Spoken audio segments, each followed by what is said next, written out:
hours. Please kiss me. Greetings and salutations! This is Cage's Kiss, the ultimate Cage cast, where we discuss each of the National Treasure's cinematic masterpieces and his life. We also try to glean the cube of whatever kernels of wisdom we can from his character that week. I am Donnie the Destroyer. I am Adrian the Not Destroyer. My name is Linda, but you can call me Kesa.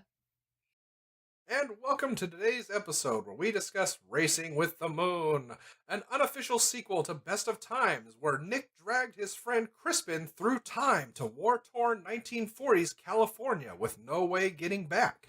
A coming-of-age drama about the horrors of falling in love and opening your heart, and the joys of your racist American friend destroying your life with trailer park abortions. With a very unspicoli Sean Penn. This is true. That is pretty much it. I mean, if he was more Spicoli, he could have just said, hey, abortion, I can fix it. Don't worry. My dad's an electrician. So he would trick Forrest Whitaker into beating up the fetus? Yes. He would have just beat the shit out of her belly. You know, if they'd put on Stevie Nicks, that abortion would have gone a lot smoother. The chain? Take me, sleeping angel. If you don't love me now. God damn it. I guess in the 40s you couldn't go to the corner store and buy some Baby Be Gone or Fetus Flush. No, not this age. It really is Nick Cage reprising his role as Nick, right? From Best of Times? Pretty much, yeah. His name is Nick, so I mean, yeah. He's still getting laid by saying, like, he's going off to war. Exactly. And he actually is this time. Maybe that's why he developed a freaking time machine. He's also and still ripped, you may have noticed. To go to an actual war. Clearly. Okay, so this just might be me being on crack or something, but with the way Cage's haircut is in this one, in the weird lit day for night scenes when they actually go and race the train, didn't Cage actually, in a couple of shots, kind of look like Jimmy Stewart, the way he looked in the 50s? My God. Oh, God, I didn't even think about that. Yeah, it's odd. It's kind of uncanny, you know, because the effect's ruined throughout most of it, but like every now and then it's like, holy fuck, Jimmy Stewart. I know, right? I wasn't able to do that before I started drinking. God. Don't you know, Howie, that you don't save souvenirs from a killing? And also, I'm going to hop this train right quick. So, Linda, what can you tell us about the Jap-killing wonderness that is Cage in this film? Oh, Lord. Well, it's around this time in his life that Cage got his back tattoo. He says that it's large, but there aren't any decent pictures of the tattoo, so it's really hard to see. But there is one picture that shows a portion of his back, and it seems like the tattoo's just on the top left of his back, not exactly gigantic. Not that big, really. It's a monitor lizard with a top hat and a monocle, which I gotta say, I dig it. Shit, okay. Classy. Yeah, I thought it'd be something lame like that superhero tattoo he has for his chest. Oh, that's just his chest hair. I couldn't grow any. I got a tattooed arm. He got it at this point because he didn't want to fall into the hole of becoming the beefcake character, and he didn't want to have too many movies with his shirt off, and that failed. He did it a lot to also shock his dad, which apparently it did the trick because he said that it shocked his dad, and it to him it felt like a metamorphosis. So there you go. My God, Nicky, what you doing? Becoming the Fly. You're out of the family. You say metamorphosis, and I just think of the Fly. Yeah, that's what I'm saying. Like he became Jeff Goldblum. Perhaps you'll die. Yeah. Perhaps you'll die. It's like I was a Cage that had a dream of being a Jeff Goldblum and woke up. I mean, don't we all? That is one big pile of shit. Yeah. I prefer Jeff Goldblum to Kafka's character. So there, I said it. Oh man, Goldblum cast? That would be so wicked. I would like to become Jeff Goldblum. But who wouldn't? yeah, that's all that I could really find going on in his life at the moment. Except that this is the first of 3 movies for The Cage in 1984. But The Cage. 1984 is big history. That's true. Yeah, no, it's this is kind of an odd one actually, since we're in the first like actual year of the 80s in terms of like cultural stuff, and yet it's a period piece. Yeah. Yeah. So I scraped up a few little factoids about this one. Hit us. Yeah. So for one thing, most importantly, we have Crispin Glover launching bowling balls at Sean Penn. Yeah, And by the way, apparently they were schoolmates at Beverly Hills High, I believe. Holy crap! Yeah, Beverly Hills High. Huh. Wow. Yeah, little known fact. I think this is also the same year Crispin Glover was in his Friday the 13th movie. Actually, Friday the 13th, the final chapter, the 4th one. Oh. You might be right. Yeah. Which is one of the many 1984 movies that outgrossed Racing with the Moon. So early on, we get Carol Kane, uncredited actually, playing the hooker. Yay! And Carol Kane! and I know Carol Kane. She's so awesome. She's fucking queen. Freaking When a Stranger Calls and all that. But like, she was also a hooker previously in The Last Detail, which was 11 years prior. And that one she was young hooker, and this one she's just hooker. And the director Richard Benjamin said, quote, "All I ever do when I'm doing anything is try and find a part for her. That's all. Because if you have Carol Kane in a movie, I think you're way ahead of the game. I mean, she's brilliant." End quote. Who can argue with that? He must have really liked Leonard Part 6. It's funny. Most people weren't awake for part 1 through 5. Oh. I think I missed him in there, but this is also an early Dana Carvey role. He's credited as Babyface. I think he's one of the sailors. No, I think he's because I watched this goddamn movie 3 times. Me too. Just By looking choice. for him. And I think that I found him on the train in the final scene. Oh crap. And if that's not Why him, is this character then named then? Yeah. I have no fucking clue. But anyway, It's, this is Babyface. Babyface? Yeah. Before this though, he'd been in Halloween 2, and this is Spinal Tap. So this is kind of him Oh. slumming right now. I didn't know you said this is Spinal Tap. Yeah. Aw. But Little Dana Carvey. my theory is that if that's not him on the train leaving with the other soldiers, then he was in a cut scene of the abortion because he was Babyface. Oh, naturally, yeah. They had to build like a scale model of like a fetus tray, with him in it. Yeah. Deletus the fetus. Deletus the fetus. I would just like to apologize to all 3 listeners at the moment. Ranchaditos, they make you want to eat 'em. I'd like to take a minute to talk about Elizabeth Mcgovern. Yes! One of my favorite things about this or any other movie. So Elizabeth Mcgovern, I love her to pieces because she's always really appealing, and she's wound up in a lot of great movies. She has also wound up in a lot of great movies that bombed. She if you look at her career on a whole, which I did when researching this, despite the fact that she's awesome, she is also box office poison. Yeah. Well, I wouldn't say that because she's also Cora from Downton Abbey. Well, check this out though. Check this out. So the same year that she was in this, she was in arguably her best movie and also biggest box office bomb, Sergio Leone's Once Upon a Time in America. Yeah. Where she plays the adult version of Jennifer Connelly's character. Yeah. And one who gets raped? Yeah. Really Saturday Night Fever on that one. Which is much better than this movie. In 1981, she was in Ragtime by Milos Forman, which was another period epic, also a major bomb, and much better than today's movie. Mm-hmm. Later in the 80s, she was in John Hughes's She's Having a Baby. And I thought, for sure, it's a John Hughes movie. That one must have made money. Whoops. Whoopsie! That was the ghost of John Hughes calling, insisting I not mention his movie. She was in Walter Hill's Johnny Handsome with Mickey Rourke, which is really an awesome movie, but it also bombed, and it's also much better than today's movie. And so basically, she was never in anything that really turned much of a profit until she had small parts in Kick-Ass and the remake of Clash of the Titans. I didn't know she was in Kick-Ass. Yeah, she's in there somewhere.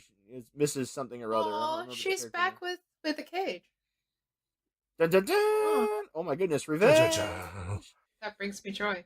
Yeah, it gives me pleasure. That is one thing this movie did not bring. What about Michael Madsen? What about one-legged Michael Madsen? I felt like he was good. I felt he was. And you know what the odd thing is too is like he hasn't settled into his tough guy persona necessarily so much. You know, obviously he's a masculine character. But like I feel like it's more of a performance than was expected of him in the 90s, where he's just kind of like, oh God, yeah. I was in Reservoir Dogs, so I believe I'm going to sleepwalk and collect a paycheck if that's all right with you. Yeah, before he started turning to the bottle heavily.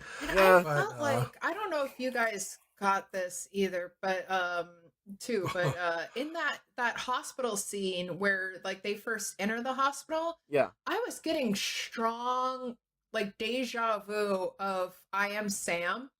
I didn't actually watch I Am Sam. I love Sean Penn, I do, but that was his Simple Jack right there. Pretty much. You never go full retard. In that whole scene, he's like, "We're in a hospital. There are sick people here." It's like I'm smart. Good. Very good, Hopper. I want to go fight in World War II. Oh, look, wheelchair, room. Legitimate question: how many writers did this movie have? It had one writer. Actually, I was going to talk about him. It was Steve Kloves. Steve Kloves, I'm not impressed with him on the whole, but he later on did write Wonder Boys, which I liked, and he wrote the screenplays for, I think, all the Harry Potter movies. Yeah. Which, you know, that like, is just shocking. Think of that what you will, like, you know.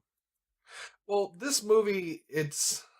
Oh my God. Okay, so does it feel disjointed to you? Is that what you're telling me right now? I mean, like, this I wouldn't movie blame you. subverted all expectations. Well, yeah, no, I mean, like, it's not based on anything. Like, I was reading up on it a little bit. Like Steve Kloves had a conversation with a producer, and they're like, "Yeah, I kind of want to do like an Innocence of Youth World War II thing." And Steve Kloves is like, "Yeah, we'll toss something together," you know. So like, it's a, I mean, yeah. So it's a Hollywood picture. It's a made by committee kind of a picture, you know. And it was Sherry Lansing's first job as a full-on producer. Oh, that's right. That's wonderful for her, but what the fuck with this story? There's so many things they set up that go nowhere. You know what? It feels like it's a miniseries that was compressed into a 90-minute movie. It does, yeah. Because it's like all the emphasis they keep putting on the importance of his hands. It's like, okay, his machines he works with, maybe something's going to happen. No, nothing. Maybe he goes to war, something gets fucked up. You know what? You know the issue is there is that this movie. This might be me and my pet theories here, but this movie, watching it frequently, I was thinking like if this had been a 70s movie, somebody would die or become crippled. Mm. If it was a 90s movie, the possibility is also there.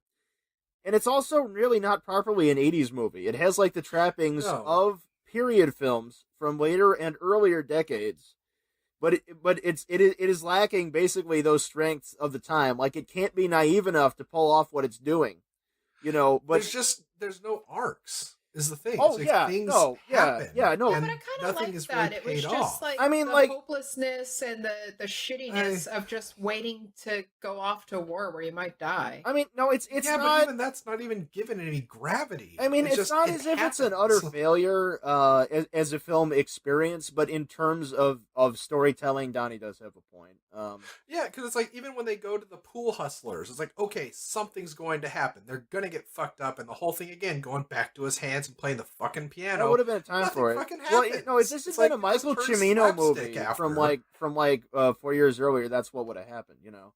But no, it was an excuse for them to hop off in the car and the Cage go. Yeah, even the same thing when like they play on the whole him telling Cage, "God, you fucked up my life. You didn't even care about the girlfriend. You got knocked up." There's a whole thing of I haven't talked to him in days. Right, no. Them riding the train together just once. It's like that could have led somewhere too. Something else could have happened that actually had some weight as to the terribleness. Yeah, but this is what happened in this that's story. the thing. I think the thing with that though is that like they realize that they have to stick together because one or both of them might not come back. Well, after I think the real issue is that they were confused about what they were making. Because I felt like the innocence of youth factor, they felt compelled. It's like, well, you know, we're gonna fight to get a PG rating, which they achieved, which it would not have got today. Yeah. And you know, and like, oh well, you know, youth market, and like, and this reminds me of what I fucking hate about everything World War II. Is everything about World War II is squeaky fucking clean. You know, you don't get a thing like with World War II. You don't get a thing like Casualties of War, where they take where they take a female prisoner and everybody takes turns raping her. You see that for Vietnam because Vietnam's the dirty war. You never see that for World War II because World War II is heroic, high flying bird of freedom. Like you know, like they're like this. Well, that's what kind of got me. It's like they use World War II as the backdrop to this, and it's just kind of to me. Not in a good way, what happened with the Civil War's representation in Gone with the Wind, where it's happening in the background to the main story, but it's not central until certain points. It's the same in this one, where it's like it's mentioned, and outside of seeing a drill going on, a scene of him watching a patriotic film in a theater, and then the whole we're going off to war bit and going to the hospital and seeing the soldiers that were injured, it has no actual... It has little bearing. Necessary. They could have had the entire movie without it.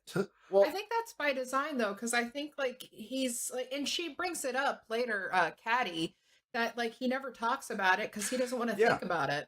He just wants to try to enjoy his teenage years. I mean, it is typical of the way that World War II and the 1940s tend to be portrayed. You know, like this isn't the real 40s. This isn't the real World War II. This is the movie 40s. This is the movie World War II.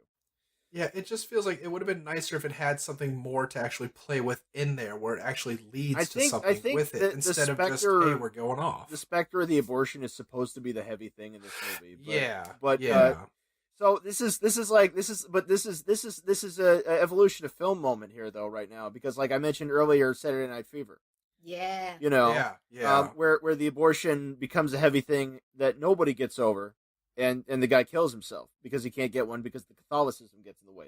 There's a cultural barrier and not merely the legal barrier. And then also the near rape in that too. Yeah, well, that's the thing too. It's like, you know, and that thing has a whole theme about that. You know, like people think of Saturday Night Fever, they just think it's disco, but it's like there's actually like it's about these people in these neighborhoods being racist towards another, being in gangs, you know, being fucked up, being shackled by traditions.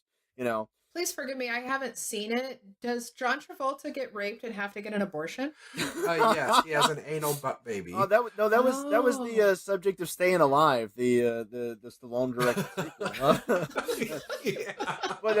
But 10 years on from this, we're sort of hovering in the middle. Like 10 years on from this, you get fucking Dirty Dancing, where there's also a sort of a side theme about a girl who quote gets in trouble, who is also, by the way, not much of a character, much like the girl gets in trouble in this one. Yeah. You know, and it's in the backdrop, and it kind of affects, you know, what's her name, baby, but, you know, like, whatever, you know, she's got the sways. Yeah, the one thing I will give this movie a lot of credit for, I really enjoyed out of everything else, because I know you guys like Sean Penn, that's wonderful. I just can't stand him most of the time, because he looks like he's pinching in the biggest fart and doesn't want to let it go, though he should. It's called acting. Sure. I actually loved his fucking parents in this. They were the most reasonable parents I've seen in a movie in a long time. Piano teacher mom. The dad is John Carlin, a.k.a. Willie from Dark Shadows, the original one. Yeah, oh, that's right. That is... Holy shit, that is him. Holy crap. Yep. I knew that face. Dark Shadows. It's like, what's the matter with you, Willie? You're not like yourself. Nothing. Nothing's the matter with me. Not the goddamn abortion of a movie. No, we're talking about the soap opera. The Dan Curtis black and white soap opera with Barnabas Collins. You know, the original one, not from the 90s. The one with Dana Elgar. Yeah, and among Jonathan Frakes. And yeah. There are a lot of people on that thing. That shit's amazing. Yeah. Donnie and I grew up watching it. I've watched huge chunks of it streaming on Amazon and other places. I mean, when we grew up in the 2000s. Well, let me late see. We're 90s. fucking old as dirt. Let's just get that were out there. you were old as No, dirt. shut up. Yeah, you're We're so 24. you're so fucking old that you were born in 1995. You have a Jesus Christ starter jacket. I know him when he was an apprentice. All right, Carpenter. more random stats for the movie here. So we mentioned Richard Benjamin. This is only his second film. Before this, he directed My Favorite Year with the Peter O'Toole being drunk and it's supposed to be funny. And he went on to do The Money Pit, which we all know and love. Tom Hanks, shout out. Tom Hanks doing what he's supposed to do. Where my bosom buddies at? What? and Made in America, the Whoopi Goldberg Ted Danson romance. Wow. Oh. Which I'd never actually seen that, but I looked it up. I'm like, oh, that thing made a chunk of change. Huh? They were really happening before he screwed up and did that blackface thing. And he ended up doing. Oh yeah, that was Poor pretty Ted. unfortunate. He also did My Stepmother's an Alien. Yes, he which did. Brought, Seth Green and Allison Hannigan. Oh, holy shit! Right? Yeah, I'm pretty sure that was it. Today's movie And was It shot had by Dan Aykroyd. with Dan Aykroyd, yeah, and the thing in the purse. Yeah. Today's movie was shot by cinematographer John Bailey, who had done The Big Chill, and the Paul Schrader version of Cat People, and In the Line of Fire, and the biggest piece of shit ever, The Pope of Greenwich Village. They took my thumb, Charlie. And the Cyndi Lauper Jeff Goldblum movie Vibes. Hey, that was a good one. That movie's awesome. Yeah, you can't knock that one with a stick. That's kind of a high point. Kind of a low point is that the music was by Dave Grusin.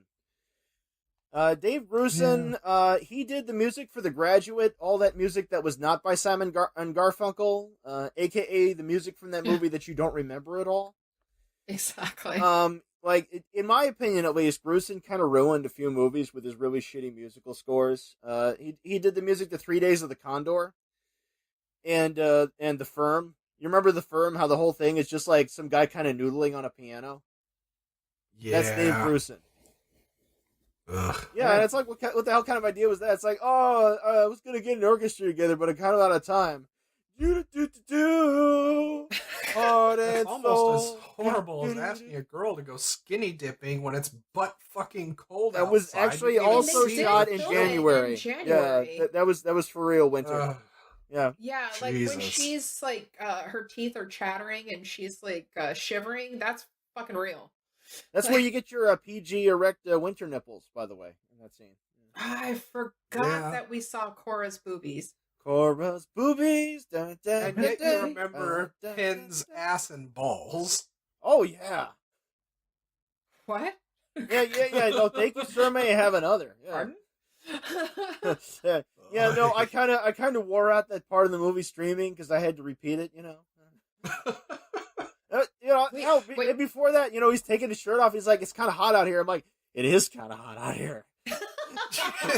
It's just cold. It's like, well, Cage may be all bulky and stuff, but hello, Penn. Yeah, you take that off. You don't need tan. You look fine. Cage's character was in the background. It's like, yeah, you do it, yeah. Drinking this third bottle. You jump in that water and you're gonna turn into Minnie Mouse. Minnie Mouse. That's right. 10-foot high pile of empty plastic. Singing Tangerines. So, Racing with the Moon. I hate that title, by the way. Yeah. So do I. So this movie did not make money. I think it cost $6.5 million and made $6.4 million, at least according to Wikipedia. Oof. So it didn't really bring home the bacon. It brought 6,045,647 gross. So I think part of the problem with that, since the movie isn't really a terrible movie by any means, I mean it's very commercial. Yeah. I think one of the reasons it did not do well was the fact that it was released on the same day as the original Police Academy. Right. Yeah. No, which earned $155 million, $155,1984, and went on to spawn 6 terrible sequels. Yeah, because that wasn't a good thing. Yeah, no, it's not a good thing. It's just saying like that. But Police Academy is the movie that ate this movie's lunch. So it was a decent movie, but not Gutenberg good. What is the Goots deal good. with Gutenberg? Gutenberg from Dynamite. Why don't you have a deal with the Goots? Hey, the Goots, man. He does tie right into Chud though, just because like via diner, Yeah, by the way, what's up, my chuds? But I mean, yeah, it was a good movie. I just wish that it had more to it. Well, It just seemed it didn't like it follow was lacking through. substance. Like because the bit with the abortion where it all comes to a head. The movie's almost over when that happens, and they're just like, well, we got to put this back together right quick. We can't get all the way to 2 hours. I mean, it's like they had an interesting love story if you just cancel out the whole creepy stalker aspect to it and just manhandling her. It's but a little. Yeah, but followed her home by clinging onto a He bus, clings in the and back then he of the bus. trespasses onto her property. Like, you can't just fucking talk to her. Yeah, like, well, you didn't find out whether she was a Gatsby Gatsby girl. A whole pie, you fat fuck. Hey, chubby cheeks, what's the brown pie? Yeah. Excuse me, That sir. scene I kinda too made would me like brown think of, pie. Not right now. I'm with a girl. But what It balls? kind of made me think of Dusk Till Dawn. Oh, God. we got apple pie. Everybody. Hey, and no flavor. Honestly, if he was wheeled into that room and instead of veterans, they had vampires waiting for him, that would have been an amazing That would have turned it all I around. would Shit, have yeah. watched the fuck out of that. Even So- like the pit, if she just wheeled him off to a fucking pit of troglodytes. Oh yeah, no. If it was just Elizabeth dump McGovern, it in. just putting like different 80s stars and Brat Packers into a pit. Oh my god, best movie ever. That's all she does. See you later, Judd Nelson. What it is, That's Emilio it. Sometimes Estevez. it's your time to go. I would have liked to have seen more of Argus the dog Oh, and Mr. Oh, Dog. Elmer, the guy who Oh, yeah, Elmer's the real with star. the cane for no reason. So The dog's hat was amazing.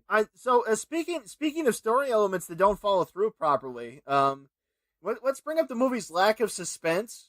When they're racing with that train, we know that Cage isn't going to die because he's fucking more powerful than a locomotive. Nicolas Cage, a.k.a. Kal-El, from Krypton. Oh, yeah. The fact that Oh, we live in a Lois, world where what are you talking about right now? Kal-El Huh. Cage exists is amazing. Superman does live, by the way, in Nicolas Cage. Yeah. Ooh. Yeah, that I wanted to also say that scene with the Gatsby boy where he hits him okay, what the fuck with the blood on the girl's dress? Yeah, like, yeah. Where the hell did He's that come from? Yeah. Kate, he apparently Penn hit him so hard that the blood splattered out of his nose on her tits, and so Cage was like, "Let me mop your tips right quick, right here." And by the way, the director asked him right before the take to grab her boob. And he does. He did not tell the fucking actress. Like, That's actually no, that actually is a fairly I mean, not boob grabbing necessarily, but that's actually a fairly time honored thing. Because some directors, rather than instructing the actors, instead try to manipulate them emotionally. Yeah. Like Sam Peckinpah on The Getaway, husband and wife, Steve McQueen and Ally McGraw are on that one. The part where Steve McQueen slaps Ally McGraw didn't know it was coming. But shit, on Gatsby girl was such a small character. Like, well, yeah, no, Yeah. you're right. About her honest reaction. Yeah, it just seems like it was wasted. It was a wasted. By the way, boob grab. Gatsby girl Yes, who gets yeah. grabbed there was also in Friday the 13th, the final chapter. Huh? I wasn't able to find out much. I should have looked on IMDb. I just looked on Wikipedia. Apparently, she did have a film career and a TV career. She was on Falcon Crest. Her name would be useful. I don't remember right now. But she retired from film in 2000 to focus on psychotherapy. She's apparently a psychotherapist. Oh, Yeah, I can use one of them. I know, right? Let's That's call a- her up. Common career for some of the golden era porn actresses. It's like, hey, I was traumatized by Nick Cage grabbing my boob in 1984. I think other people might be going through stuff too. Yeah. I'm kind of noticing that trend. We keep going back to these people, all these actors and actresses being nervous with him on set. So maybe it is like a Mysterio power. You keep him out of my eye line. Yes. Well, Okay, I'm you know, gonna say that's also something because that's- Nicolas Cage can see through their clothes with his X-ray vision. He could also be That's Vigo true. the Destructor, so Vigo. he's Vigo. I've got to say something that's pretty controversial. Okay. Titmouse. I have to say that I think at this point in his career, he's fucking killing it. Oh yeah. Oh my God. Yeah. No, I mean, like, this is from what we've actually been watching. You know, in order. Like, yeah, this is like his best moment right there. It's like the random improv shit in Valley Girl, except, you know, like, more so. He's really yucking it up, and it's great. You know, Yeah, it really adds to his presence, and Penn has a lot of presence. You know, like doing it a little subtler. Yeah. You know. Oh, and while talking about them, Sherry Lansing, the producer, said, quote, "You knew instantly that you were watching two of the great actors of our time," end quote. And Elizabeth McGovern said, quote, "They were both kind of a little bit in the phase of young actordom, where to be brilliant, one had to destroy one's hotel room. They were just sort of both very interested in being kind of wild boys to a certain extent, and I was sort of the good girl on this set, and I absolutely loved every minute of it. I really did," end quote. Sean Penn beats up. He does. religiously. And Katrina victims. I still love it. And God, I hate. while he was talking, I've got it running. I've got it running in the background here, and it's at the end where they race the train that's taking them off to war. This scene is retarded. did you see Dana Carvey? No, I'm not seeing him. Well, I wasn't I looking. laughed last time. so hard at that scene because I kept expecting him to get hit in the back of the head with a steel beam. All right, yeah, racing with. Yeah. Oh yeah, make it like Dirty Mary, Crazy Larry, like it hits, and there's like a little bit of gore flying off, and it freeze frames, and then there's silent end credits like in the 70s. You know? Or like a moment out of Hereditary. Cage running for this train looks so goofy, by the way, and they're like, It really "Yah!" You know, I kept thinking, like, how the okay, great, they caught up with the train, they're holding on and standing there. How the fuck are they going to get on the train now? They got to flip around to the know. thing. They needed to add a stunt. So, you know, watching it just now, though, I had just a tiny epiphany. So we got this Squeaky Clean 40 story, right? So it's this period thing, you know, you get the roller skating scene and all that, right? It's all, like, excessively innocent, you know, they got the PG rating. It's at a period of time where there was sort of a transformation taking place in films. Wouldn't all the flaws in this movie make sense if they made it into one of those god-awful early 80s musicals? Yes. Like Newsies? Oh god, you know? yeah.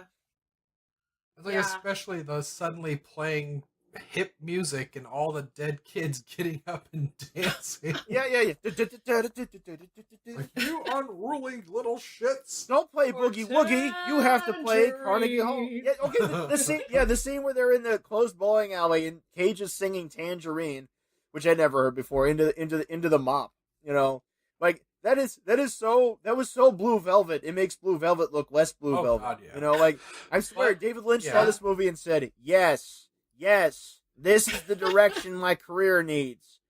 No Yeah, more but it's biopics like or science Cage. fiction films. We're just gonna do Isn't it this." as iconic as, say, Jean-Claude Van Damme drunk dancing in Kickboxer. Aye! That was the best. Or was that Double Dragon? No. That was Double. Kickboxer 1. Kickboxer 1. Double Dragon.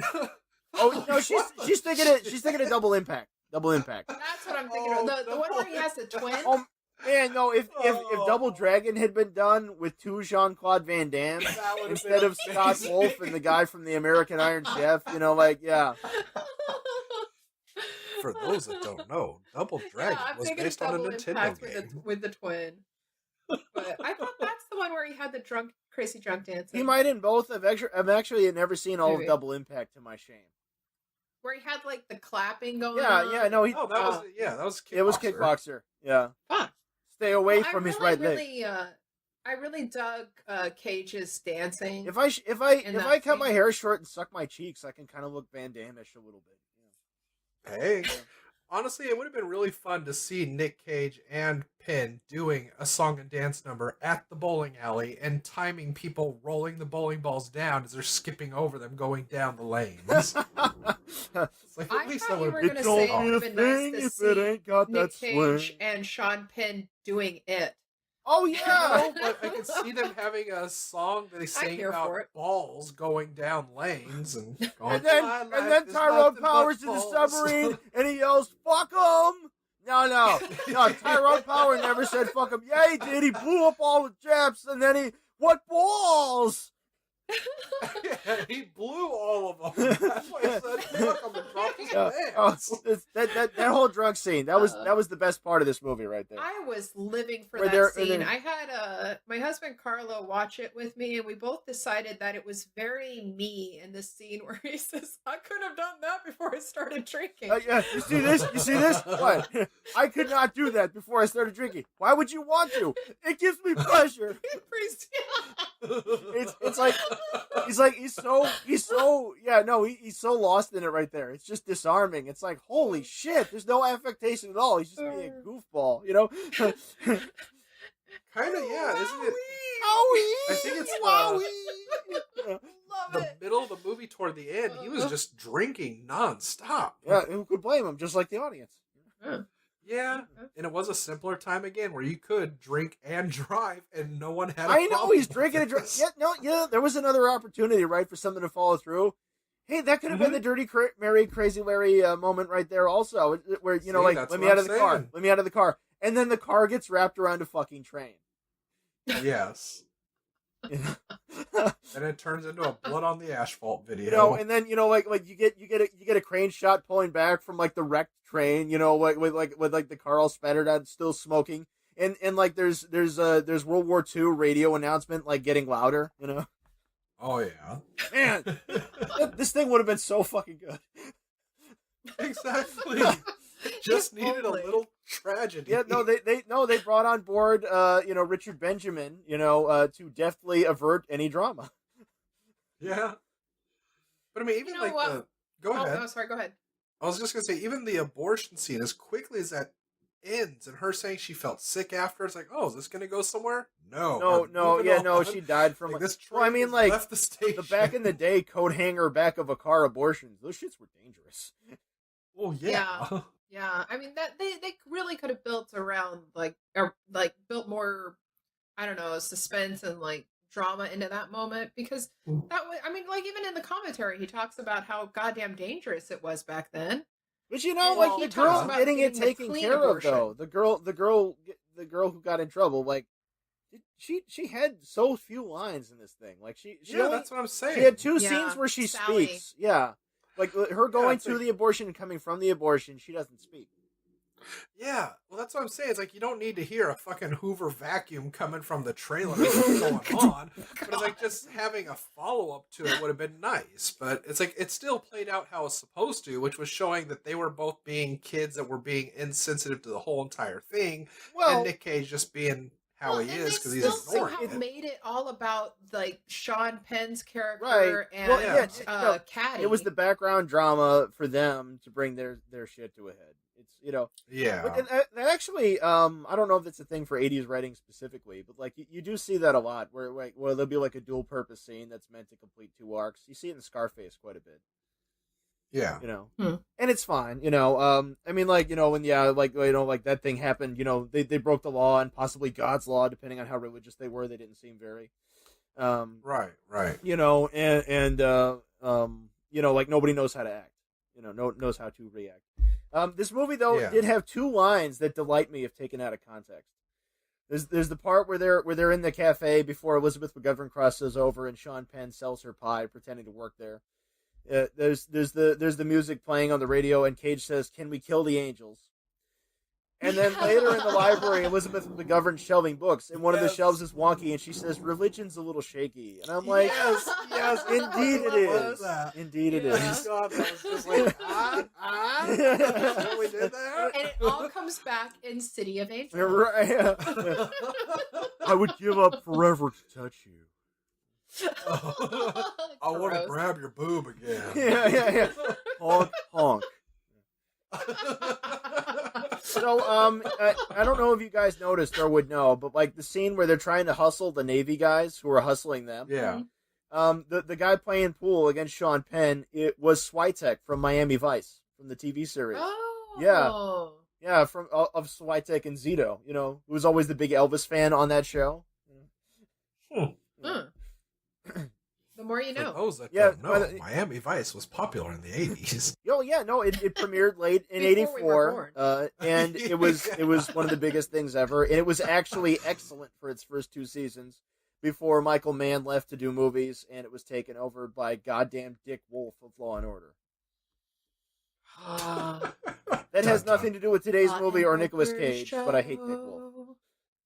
Yeah, I mean, like I said, I didn't hate the movie. I was things to like about it. It just should have been a little better, but I really liked his girlfriend a lot just because it was nice seeing her actually struggle with this. But again, it's like they used her story and his kind of in the backdrop of the abortion story of trying to do the whole, I don't want to disappoint him if he finds out that I'm poor. And it's just kind of there wasn't enough to back that up. Really though. react like to there's like the one moment where she realized that she actually realizes he's confused, and the other moment where they discuss it. But like there's that's one of the issues about this movie is like there's very little to pad it out. You know, there's very little to fill it in. Yeah, and while we're talking about that scene, how many countless times have you guys spent times with your loved ones throwing rocks at each other? Oh yeah, she kind of said, "Fuck this shit, bitch! You're getting in the fucking eye."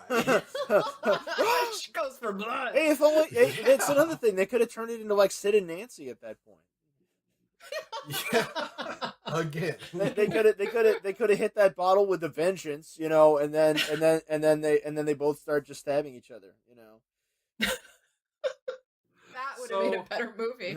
Is there any kernels of wisdom we can actually glean from his performance in this?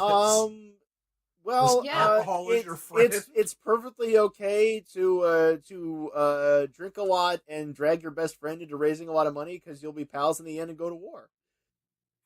Yeah, I'd say that it's if like he were to come up with the wisdom for us with the character Nikki, he'd say, live your life to the fullest, especially if you're going to war. Race that train, do what brings you pleasure, and get it in. However, while you're also getting it in, use protection. Also, if you buy your girlfriend some shoes, she'll be cool with the fact that she paid for your friend's abortion. Yeah, buy your girlfriend some shoes, and before you finish, stop and think, pull out quick, and finish in the sink. But mostly shoes. It could have ended so much differently. Otherwise, do the right thing and pay for a clean abortion and give your girl a ride to and from. Although, unlike Nikki, I would say that you should go in with her. Hold her hand. Go alone. Don't make it a fucking group event. Don't bring your friend and his girlfriend. Hey, guys, that was the second double date of the film. Like, hey, you guys want to go to an abortion tonight? Yeah, yowza. Gee, this is some good grub. Maybe don't get an abortion in a trailer. Yeah. Well, I mean, I guess they didn't really have any choices back then either. Don't ask me how, but this movie is identical in every way to Purple Rain. I want to ask you why, but we really shouldn't. You know the part where she throws herself back in the freezing pond in the mud, and then Sean Penn revs up his bike and says, "You know that ain't Lake Minnetonka right there." I thought you were going to say something like Nicolas Cage goes to check on the girl. It's like, how's the baby? Ooh, I knew this girl named Nikki. You could say she was a sex fiend. Oh shit, it fits. I think the best kernel of wisdom I will take away is don't let anyone sass you about getting the bird of freedom tattooed across your chest. I'm not going to put anything on your chest. Not even a Cleveland steamer? Jesus. Well, he could have got a snake coming out of his navel. Yeah, he could have been some kind of knot. I still hope that he did find a way for him and Crispin to go back to their proper time in the 80s, though, and not like Samuel Beckett from Quantum Leap and ended up stuck in time. Dr. Sam Beckett, we love you. Sorry. Whenever anybody mentions Scott Bakula, I just kind of go to a place. Oh, Count Bakula. Well, is there anything else maybe we haven't brought up we'd like to before we draw things to a close? How would you guys... I mean, we've been talking about how we would improve the movie, but would you put anybody in any parts? It's hard to discuss recasting just because the fact that they were in it sort of was the best thing about it. Yeah, I agree. I don't know. Maybe a young Jeff Goldblum would have been interesting, but I don't know. That's just because we mentioned Goldblum earlier. You could see them, if they wanted to make it, like, less good, you know, you could see them doing it around this time with, like, I don't know, like Richard Gere and David Keith. Yeah. Or Emilio Estevez. You know, if they want to make it a lot less good. Let's not Estevez. Oh, yeah, the Estevez, yeah. I need $150 to pay for an abortion. Just give it to me. Jesus Christ. I think I would have loved to have just like kept Elizabeth McGovern and Nick Cage and Sean Penn, but put Carol Kane playing all the other characters, including Argus the dog. What about Michael J. Fox instead of Sean Penn? Oh yeah, he was starting to be a thing. Yeah, this is after Class of '84, which was in '81. Well, you can't have him with Crispin Glover. Oh, that's because it's his dad. You would cause a rift in time. See, it just adds. The word about Crispin Glover is that his lawsuit against the producers for Back to the Future Part 2 for not recasting him and using his likeness is like a legal landmark. Because like they had somebody in a Crispin Glover mask, basically.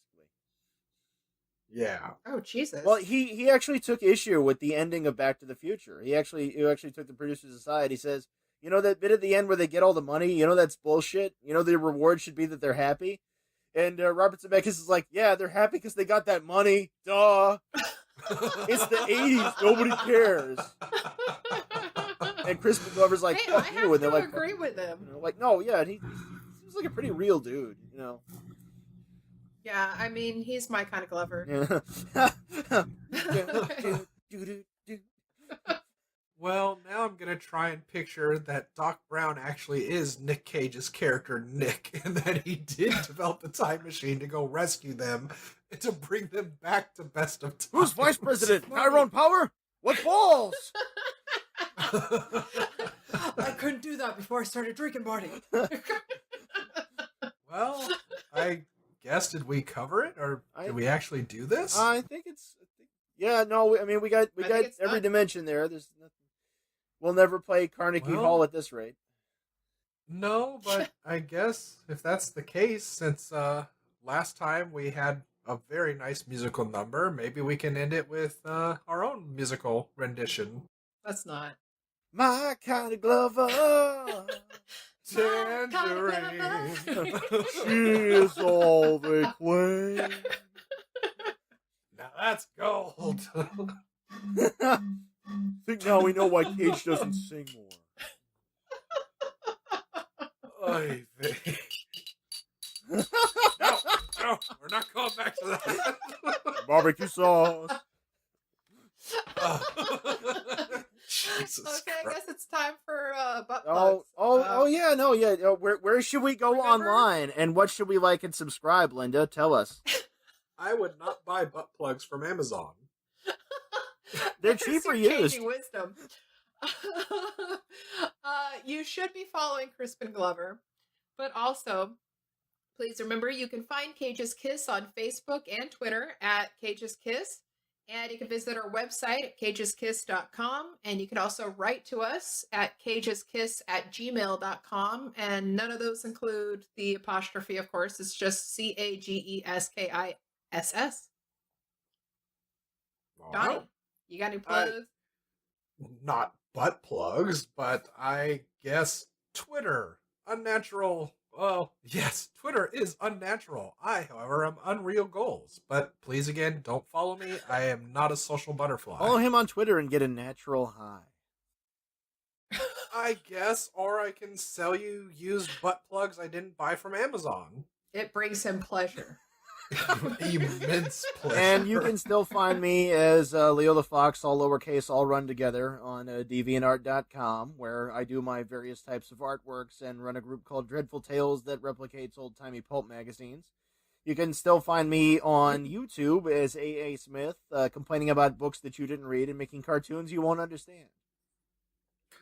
And I think you can find all of us on a street corner with cheeseburgers. Screaming. Always. But we'll see you next week with the Cotton Club.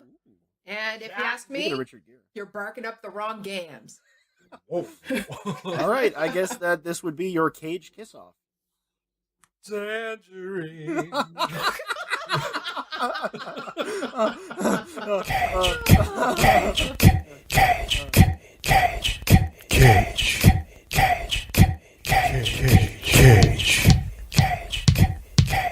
Peach. I could eat a peach for hours. Please.